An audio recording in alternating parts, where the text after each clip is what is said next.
پوچھا گیا یا علی کیا توبہ یہ ہے جو اندھیری رات ہوئے یا کہیں لمحے کہیں گناہ تے نادم ہوا رومن پائے ونیا میری اکھی وس پوے نا اوے زہرا دا شوہر جبرائیل دا استاد ہیں علی شہنشاہ بیٹھے فرمینے نا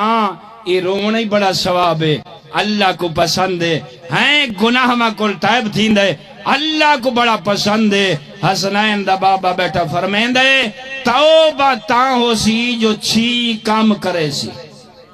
بھئی یہ ماسوڑا منن فرمامن توبہ دے چھی ستونن توبہ دیا چھی کرنن توبہ کرن آلے کوں اے چھی کام کرنے پوسن جائیں اے چھی کام کر چھوڑے او تائبین دے وچو اللہ شمار کر چھوڑے سے ورنہ ہاں میں دو یا ترائے تو کو سنا سنگ سا ذرا غور کرنی ہے مولا او بندہ کیا کرے مولا فرمائے توبہ تاؤں سی جلے پتہ لگ گئے سنا پہلے تا پتہ کوئی نہ گناہ نے شیطان نے دنیا دی چمک نے این دی دمک نے ہیں این دی رونق نے محافل نے اے وسیب نے اے جگیردارے نے سندہ بیٹھے اے لمبیاں کاراں تے کوٹھیاں حوث دی حکومت آ گئی ہے اما اتباع الہوا یسدو عن الحق یہ توجہ ہیں حسنین دا نانا فرماویا اے دنیا والے اے ہوش و حواس دے وچ روائے دنیا دی چمک کو نہ دکھائے این دی دمک کو نہ دکھائے جیڑا بندہ این دا گرویدہ ہو گیا نا دنیا دے نال محبت ہو گئی وقت اوندے تے 14 دی حکومت نہ راسی اوندے اوتے خواہشات دی حکومت مولا خواہشات دی حکومت آونجے ول نقصان کیا ہو سی مولا فرمایا اما اتباع الہوا یسدو عن الحق جیڑا بندہ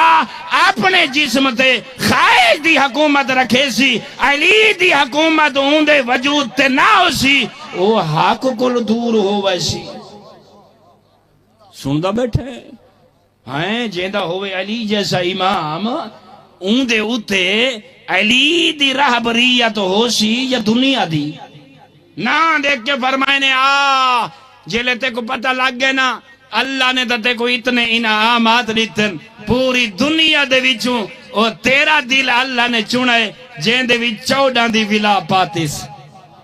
ہیں اللہ رب العزت نے عقل تا ڈھیر سارے انسانہ کو دیتا ہے مگر تیرا عقل اتنا نورانی ہے اتنا چمکدار ہے اتنا خالص ہے جو این دے ذریعے سچیندہ گئے کہ دنیا دے ویچے امام انگیج پڑھندہ آدیاں استاد اساتذہ ایسے ملن میں تیرے کل پوچھنا چاہنا یہ انسان سچے سی نا کہ زہرہ جیس کی میں سفارش کرے سی جیڑا لوگی کیمیں اس بندے دی سفارش کرے سی